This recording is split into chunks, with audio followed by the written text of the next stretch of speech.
গতকাল আমার একটা ইন্টারভিউ নিয়েছিল আমাদের এই বন্ধু চ্যানেল। বিষয়টা হচ্ছে গোমাংস খাওয়া নিয়ে, শুভেন্দু অধিকারীকে নিয়ে, গরুকে গোমাতা বলা হয় কেন, ইত্যাদি নিয়ে। আমি চাতাছোলা ভাষায় কিছু মন্তব্য করেছিলাম, যেটা খুব ভাইরাল এই মুহূর্তে। তো সেই ইন্টারভিউর ভিডিওটি আপনাদের সামনে তুলে ধরার চেষ্টা করছি। দেখুন এবং মতামত দিন, ব্যাপক শেয়ার করুন, আর আমার চ্যানেল বং নিউজ লাইভ অবশ্যই সাবস্ক্রাইব করুন। শুভেন্দু অধিকারী ছিল আগে মোল্লা, মানে গরু মাংস খেত, এখন হয়েছে হিন্দু। তো এখন নিজেকে সাধু সাজানোর চেষ্টা করছে। এক বাটি নয়, দু বাটি নয়, তিন বাটি করে গরু মাংস শুভেন্দু অধিকারী খেয়েছে। আমি যখন মুর্শিদাবাদে গিয়ে আমি 4 বাটি গরু মাংস খেয়েছি। গরু মাংস খাওয়াটা কিন্তু হিন্দু ধর্মের একদম স্বাস্থ্যসম্মত। বেদ, উপনিষদ, রামায়ণ, মহাভারত যা কিছুই ঘাটুন, সেখানে কিন্তু গো মাংস খাওয়ার কথা আছে। যদি মা বলবে মাকে দিয়ে কেউ চাষ করাবে, আমাকে বলো, মাকে এরকম লাঠি দিয়ে পিটিয়ে পিটিয়ে খেতে খামারে রোদের মধ্যে খাটাবে, কেউ লাঙল চাষ করাবে মাকে দিয়ে? তো গরু মাংস তো আমিও খাই। বিজেপি গোমূত্র গোবর খায়, তার মানে কি সারা ভারতবর্ষে সব হিন্দুরা খায়? এই মদের দোকানগুলো বন্ধ করে দিয়ে গোমূত্র গোবরের দোকান চালু করুক। আমরা তো জানি গরু মারা গেলে জেনারেলি গ্রামের দিকে কবর দেয়, তাহলে গরু কি এখানে মুসলমান? আপনি যে জায়গাতে দাঁড়িয়ে রয়েছেন, ঠিক কয়েকদিন আগে শুভেন্দু অধিকারী এই জায়গাতে দাঁড়িয়ে বলেছিল যে আসামে গরুর মাংস বন্ধ হলে বাংলায় কেন হচ্ছে, কি বলবেন? ব্যাপারটা হচ্ছে, আমি অনেক পুরনো একটা ডায়লগ আছে, সেটা হচ্ছে যারা হিন্দু থেকে মুসলিম হয়, অর্থাৎ হিন্দু থেকে মোল্লা হয়, তারা অধিক পরিমাণে গরুর মাংস খায়। এটা একটা প্রচলিত কথা, এই কথাটা কিন্তু সত্যি। তা আগে ছিল, বিশেষ করে শুভেন্দু অধিকারী ছিল আগে মোল্লা, মানে গরু মাংস খেত, এখন হয়েছে হিন্দু। তো এখন নিজেকে সাধু সাজানোর চেষ্টা করছে, যেখানে তার দলের পুরনো দলের নেতারা, তার বিজেপির আইনজীবী মোর্চার একটা আছেন আইনজীবী, কি নাম বিজেপির, আলী আফজাল চাঁদ, তিনি, এছাড়া বহু মানুষ বিভিন্ন জায়গায় বক্তব্য রাখতে গিয়ে তাদেরই সহকর্মী এই শুভেন্দু অধিকারীর, তারা দাবি করছে এক বাটি নয়, দু বাটি নয়, তিন বাটি করে গরুর মাংস শুভেন্দু অধিকারী খেয়েছে। আমি যখন মুর্শিদাবাদে গিয়ে আমি গত 2 দিন আগে মুর্শিদাবাদে গিয়ে 4 বাটি গরুর মাংস খেয়েছি। অ্যাকচুয়ালি গরুর মাংস খাওয়াটা কিন্তু হিন্দু ধর্মের একদম স্বাস্থ্যসম্মত। আপনার একদম, আপনার বেদ, উপনিষদ, রামায়ণ, মহাভারত যা কিছুই ঘাটুন, সেখানে কিন্তু গোমাংস খাওয়ার কথা আছে। হিন্দু ধর্ম অনুযায়ী তো গরুকে মা বলা হয়, মাকে খাওয়াটা ওটা একমাত্র বিজেপি বলে, আরএসএস বলে, বাকি লোক বলে না। যারা চাষবাস করে গরু দিয়ে, তারা তার মাকে দিয়ে চাষ করাবে? লাঠি দিয়ে মেরে মেরে লাঙল টানাবে? মার সাথে এরকম ব্যবহার করে কেউ?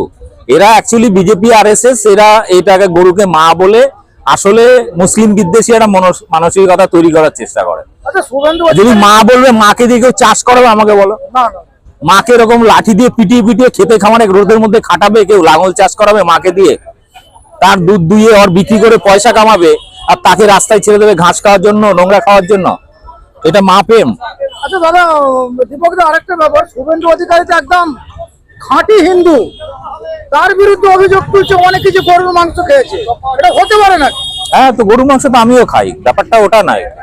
খাওয়ার জিনিস যার যেটা ভালো লাগবে খাবে। এবার বিজেপি গোমূত্র গোবর খায়, তার মানে কি সারা ভারতবর্ষে সব হিন্দুরা খায়? এমনকি যে আমি বলছি যে সমস্ত হিন্দু নেতারা আছে, তারা এক কাজ করুক না, এই মদের দোকানগুলো বন্ধ করে দিয়ে গোমূত্র গোবরের দোকান চালু করুক, এবং সেখানে মানুষ গিয়ে সকাল সন্ধ্যে গিয়ে ওখানে বসে বসে 2 প্যাক 4 প্যাক করে গোমূত্র পান করবে, গোবর চাট হিসেবে ব্যবহার করবে। সেটা তো ভালো জিনিস, এটা চালু করে দিক। তাহলে মদের হচ্ছে না কেন? এটা আমি দাবি জানাচ্ছি, আমি জানিয়ে যাচ্ছি নরেন্দ্র মোদীর কাছে, অমিত শাহর কাছে, শুভেন্দুর কাছে দাবি জানাচ্ছি যে সমস্ত মদের দোকান বন্ধ করে সেখানে গোমূত্র বার খোলা হোক, এবং চাট হিসাবে গোবর থাকবে, আর মদের বদলে থাকবে গোমূত্র। আচ্ছা, এই বাংলাতে যে গরু জবাই বা গরু বিক্রি যে বন্ধ করার কথা, এটা কিন্তু নতুন না, গত কয়েক বছর ধরে চলছে। সম্ভব এই বাংলাতে গরু বন্ধ করা? তাহলে গরুগুলো কি হবে? গরুগুলো যখন বয়স হয়ে যায় বা চাষবাসের অযোগ্য হয়ে যায়, দুধ দেয় না, সেই গরুগুলো খাবার দাবার লালন পালনের খরচাটা তাহলে সরকার থেকে একটা নিয়ম করুক। যে সমস্ত গরুগুলো চাষ করার অযোগ্য, অসুস্থ হয়ে গেছে বা বয়স হয়ে গেছে বা দুধ দিচ্ছে না, সেই গরুগুলো লালন পালন করার জন্য, চিকিৎসা করার জন্য, খাবার দেওয়ার জন্য যাতে সরকার একটা ফান্ড ডিক্লেয়ার করে, যাতে সেই কৃষকরা তাদের গরুগুলোকে একদম মরা পর্যন্ত যত্ন করতে পারে। এবং হ্যাঁ, মরার পরে গরুকে যেমন মাকে যেমন শ্মশানে নিয়ে পোড়ায়, গরুকেও কি সেইভাবে তারা পোড়াবে, না মাটি দেবে, কবর দেবে?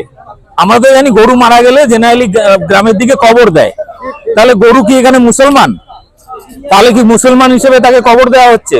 তাহলে একদিকে আমি গরুকে মা বলবো হিন্দুদের, আবার তার মাংস রপ্তানি করে বিদেশে সেকেন্ড পজিশন থার্ড পজিশনের অর্থনীতি মজবুত করব। শুভেন্দু অধিকারী এইটা বলছে না কেন যে মাংস রপ্তানি বন্ধ করতে হবে, এটা কিন্তু বলছে না। না, ওটা বন্ধ করলে ফান্ডিং বন্ধ হয়ে যাবে তো।